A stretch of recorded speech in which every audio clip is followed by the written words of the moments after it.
उन्होंने देखा कि पश्चिम बंगाल की माननीय मुख्यमंत्री का पैर टूट गया था। इस बार हम लोग देखे लोकसभा का पहले उनका कार एक्सीडेंट हो गया। ऐसा होता रहता है क्या इलेक्शन का पहले? नहीं, कार एक्सीडेंट हुआ है, वो टूटी हुई गाड़ी कहाँ है?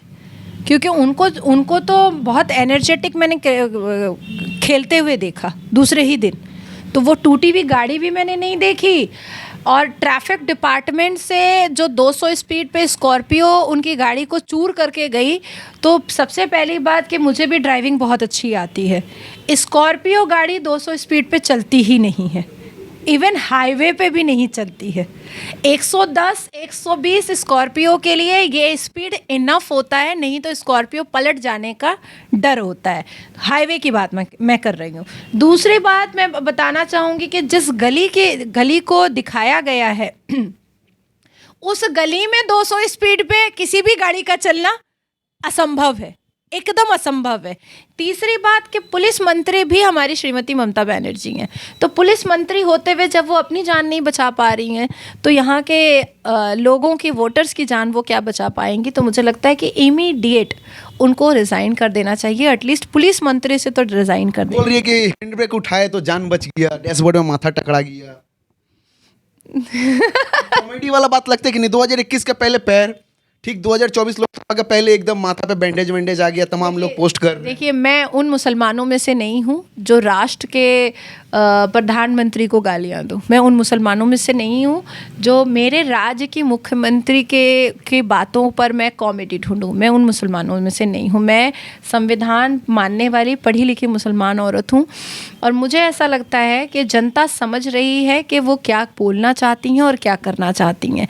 और झूठ एक ऐसी चीज़ होती है जो सामने आ जाती है, और सत्य एक ऐसी चीज़ है जिसको कोई नहीं छुपा सकता है। एक 1717 से लेकर के 2024 में भव्य राम मंदिर का उद्घाटन हुआ ना, सत्य सामने आ गया ना। आज ज्ञानवापी की रिपोर्ट 1839 पेजेस की सामने आ गई ना, हिंदू पक्ष जीत गए ना ASI की रिपोर्ट के हिसाब से। तो उसी तरीके से 200 स्पीड पर उस गली में स्कॉर्पियो नहीं चल सकता है, और अगर चला है तो ट्रैफिक डिपार्टमेंट पश्चिम बंगाल का फेल है।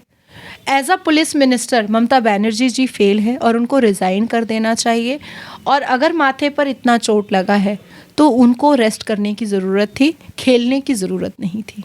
कहीं ना कहीं देखा जाए, दीदी ने जो बताया कि पश्चिम बंगाल के पुलिस मंत्री भी वही है, मुख्यमंत्री भी वही है। हम लोग यहाँ देखते हैं एक सांसद का गाड़ी निकलता है ना, तो उसके पीछे पुलिस का स्कॉटिंग गाड़ी रहता है, सांसद के पर्सनल गार्ड का गाड़ी रहता है, इतनी गाड़ियाँ रहती है। रास्ते, यहाँ तक कि रास्ता फांका करा दिया जाता है।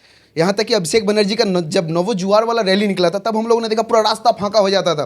तो राज्य की मुख्यमंत्री जब किसी रास्ते से क्रॉस कर रही है तो प्रश्न चिन्ह उठता है कि वहाँ स्कॉर्पियो आया कहाँ से, और अगर स्कॉर्पियो आया तो पुलिस पे प्रश्न उठता है कि वहाँ के जो भी प्रशासनिक अधिकारी थे उन पे प्रश्न उठता है। और जब राज्य के मुख्यमंत्री सुरक्षित नहीं है, उनको गाड़ी को स्कॉर्पियो ओवरटेक कर सकता है, तो जो आम जनता जो साइकिल से चलती है, बाइक से चलती है, नैनो से चलती है, नैनो को तो उन्होंने खैर भगा दिया है, टाटा को, नैनो से चलती है, वो कितना सुरक्षित है? इस पे सवाल खड़ा होना बनता है। और कहीं ना कहीं अनुरोध रहेगा, उन्होंने CID जाँच करवाई, तो ये CID तो उन्हीं के अंडर में है, जाँच रिपोर्ट क्या आएगा हम सभी को पता है। तो CBI जांच तो बनता ही है। राज्य का मुख्यमंत्री का सवाल है दीदी, CBI जांच बनता है कि नहीं बनता, बता दीजिए। नहीं, वो CID ही जांच करवाएं, लेकिन खुले रूप में जांच करवाएं। और जो स्कॉर्पियो की गाड़ी 200 स्पीड पर चली थी, उसका जो स्पीड ब्रेकर का जो मैसेज हमारे पास भी आता है, ऐसा कोई मैसेज उस ओनर के पास आया कि नहीं आया?